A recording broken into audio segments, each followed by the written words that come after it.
Welcome to Subramani. This video has actually been triggered by 3 recent phone calls of people in their mid 60s, early 60s and mid 60s, who all have net worth in the region of 20 to 25 crores or maybe 30 crores, who have created pretty complex portfolios but will not even accept that it is a complex portfolio. Let me just explain. Now, I can be a person with a varied interest and create a lot of assets. Okay, let us assume for a minute I have 2-3 houses, I have pieces of art, I have a small metal collection, I have equities, I have bonds, and this is my portfolio of say 30 crores.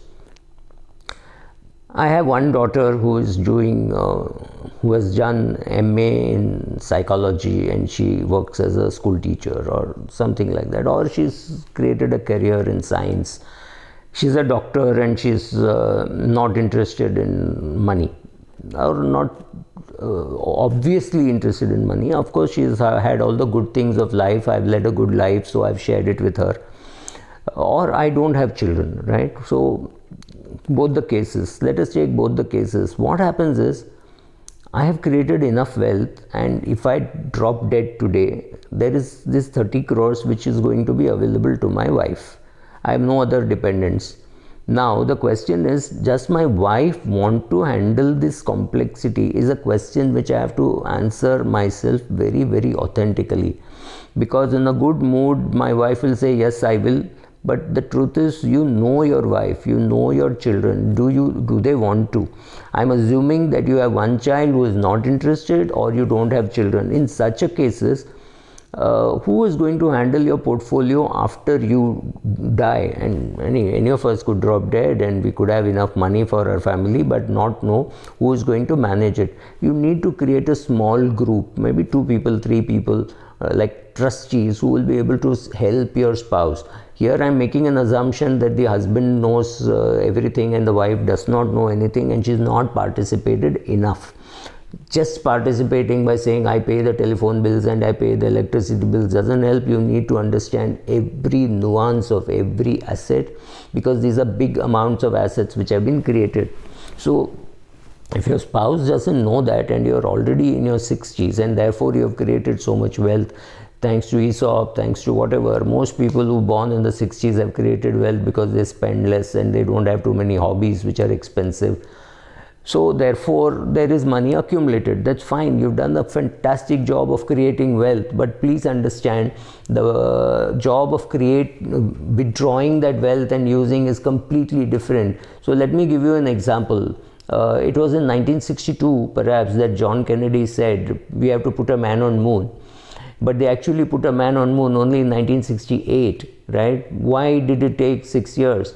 Simply because in 1962 they knew how to put a man on moon, but it took a long time, maybe till the 1967 or 68, when they knew how to bring him back. That is important. So you guys have done a fantastic job of putting the man on moon, right? But bringing him back is far more important. Accumulation phase is over. Accumulation phase is done.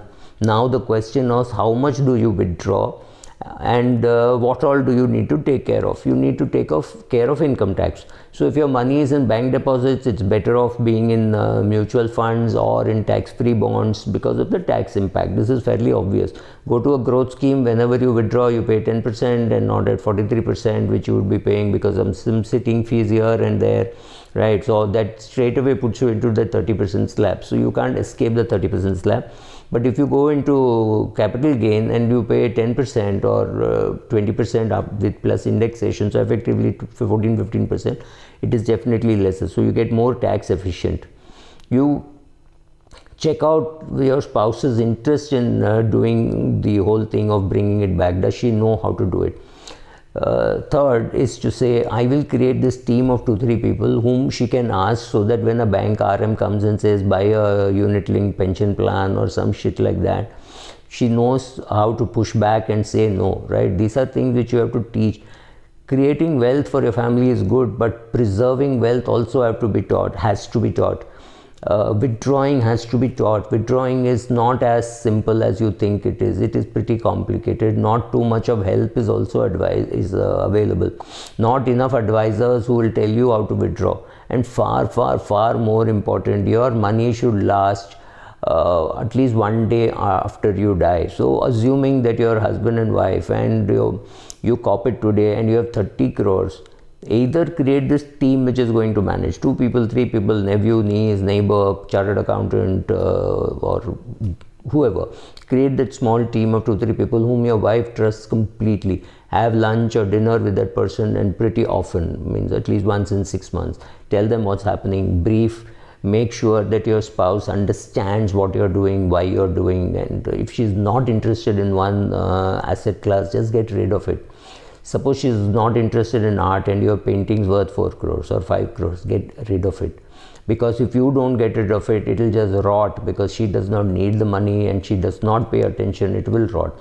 She's not interested in equities, please put it into an index fund, right? She's not interested in equity, she's not interested in debt, and she doesn't want to do anything. You want to make sure that on the first of every month she gets an X amount of money.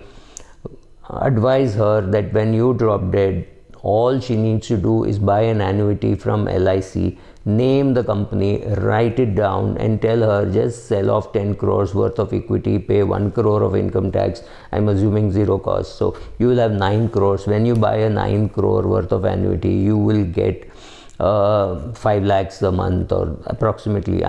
These numbers, don't hold me to these numbers. I'm just saying it intuitively. So you will get that, and that's sufficient for you, right? So pay the tax on that, whatever it is. Simplify the portfolio for a person who will not want to manage it themselves. And the same thing is applicable to you at some stage of your life. And Ken Fisher says that age is 70. For you it could be 72, it could be 87. I'm not getting into that. You yourself may not be able to handle all the complexities of, am I getting a real return? What is my post-tax real return? You will stop asking those questions. You don't need to ask, right? Now when you go to a restaurant, you don't look at the right side of the bill. We were looking at it when we were in college, right? You would say, oh, this hotel is too expensive, let's go there. We would do that.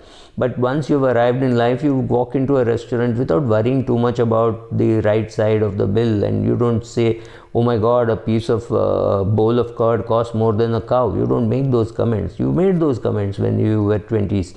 But in your 60s, you don't need to, right? So don't worry too much about annuities being tax efficient. Annuities are the worst form of investment from a taxation point of view. Of course, you will get a pension, you will pay tax.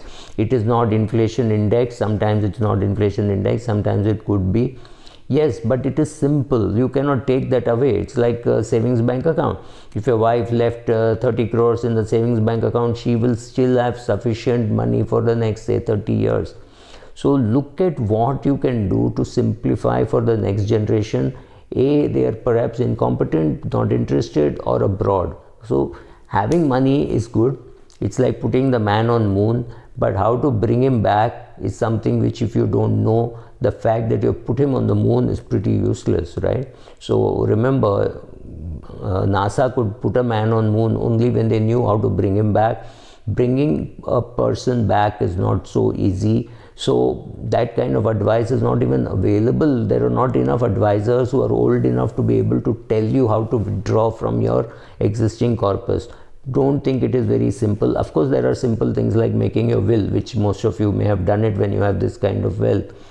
But your spouse not being interested in an asset class is perfectly going to happen. And I want to share this video with a few people saying, creating wealth you have done, you put the man on moon, now learn how to bring him back. That is also to be learned, or the man will just die there, right? You don't want, if you're 64 and you die today, your wife is say 60, she could live another 30 years. So you have to make sure this 30 crores lasts another 30 years so that she continues the same lifestyle. She continues to drive the same car, live in the same house, take the same vacations, or whatever she wants to do, right? Thank you.